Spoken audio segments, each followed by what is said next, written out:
ओम नमः शिवाय। आदेश हर हर महादेव। आज हम आपको बताएंगे कि घर में किस देवी देवता की मूर्ति नहीं रखनी चाहिए और किन की पूजा नहीं करनी चाहिए। घर में हमारा मंदिर जो होता है उसमें हम देवी देवताओं की मूर्तियाँ रखते हैं, जिनके आगे हम नित्य दीप आदि जलाकर दैनिक पूजा करते हैं। लेकिन हमें कुछ चीज़ों का ध्यान भी रखना चाहिए।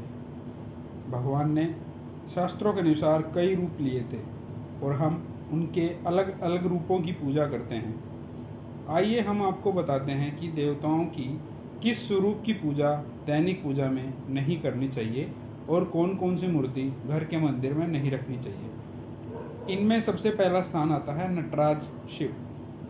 नटराज करती हुई मूर्ति का जो स्वरूप है, इसमें भगवान शिव तांडव करते हुए नजर आते हैं।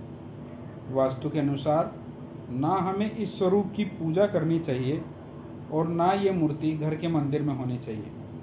आजकल साज सजावट के तौर पर भी कई जगह यह मूर्ति घर में रखी हुई होती है। वास्तु के अनुसार यह मूर्ति रखने से आपके घर में कलह का वातावरण बन सकता है। इसके बाद दूसरी मूर्ति आती है शनिदेव की।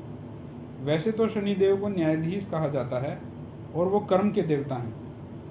शनिवार के दिन भक्त शनि मंदिर जाते हैं और उन्हें तेल इत्यादि चढ़ाते हैं, किंतु घर के मंदिर में शनिदेव की मूर्ति नहीं होनी चाहिए। पौराणिक कथाओं के अनुसार शनिदेव को उनकी पत्नी द्वारा श्राप मिला था कि वो जिससे भी नज़र मिलाएंगे उसका सर्वनाश हो जाएगा। घर में शनि की मूर्ति रखने से शनिदेव की नज़रें घर के सदस्यों पर पड़ती हैं। आप शनि मंदिर में जाकर उनकी विधिवत पूजा कर सकते हैं। इसके बाद हमें राहु एवं केतु की मूर्ति भी घर के मंदिर में नहीं रखनी चाहिए। ज्योतिष शास्त्र के अनुसार राहु एवं केतु क्रूर ग्रह की श्रेणी में आते हैं। समुद्र मंथन के समय राहु का अंत भगवान विष्णु ने अपने चक्र से किया था, किंतु क्योंकि उसने अमृतपान कर लिया था, इसलिए नवग्रह में उसे स्थान दे दिया गया था। आप अगर राहु या केतु की शांति करवाना चाहते हैं तो किसी विशेषज्ञ से घर में करवा सकते हैं, लेकिन दैनिक पूजा में घर के मंदिर में इनकी मूर्ति नहीं होनी चाहिए। इसके बाद स्थान आता है महाकाली का।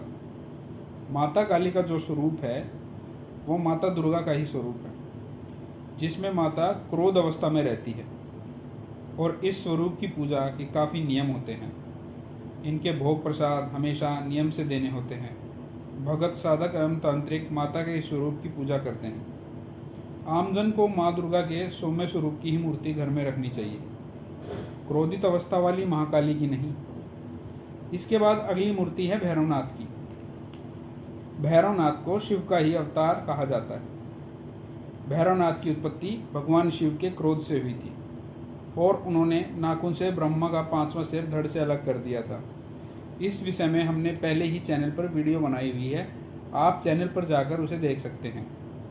भैरव को तंत्र विद्याओं का स्वामी कहा जाता है।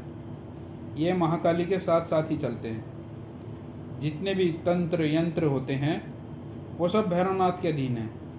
इनकी पूजा के लिए भी बहुत तंत्र मंत्र हैं, क्योंकि सभी प्रेत पिशाच भी इनके अधीन हैं। भगत तांत्रिक लोग ही इनकी विधिवत पूजा करते हैं, साधारण मनुष्य नहीं। आप भैरव की पूजा मंदिर में जाकर कर सकते हैं, भैरव अष्टमी के दिन कर सकते हैं, किंतु अगर घर में भैरवनाथ की मूर्ति रखी हुई है तो आप उसे सम्मान सहित किसी मंदिर में जाकर स्थापित कर लें, अन्यथा आपका अनिष्ट हो सकता है। तो ये थी दैनिक पूजा में की जाने वाली कुछ गलतियाँ। कई बार हम सोचते हैं कि हम दैनिक जीवन में भगवान की रोज़ पूजा करते हैं, लेकिन हमें उसका फल क्यों नहीं मिलता।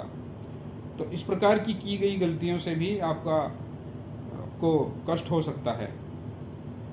तो जानकारी अगर अच्छी लगी हो तो वीडियो को लाइक करें और चैनल को सब्सक्राइब करें।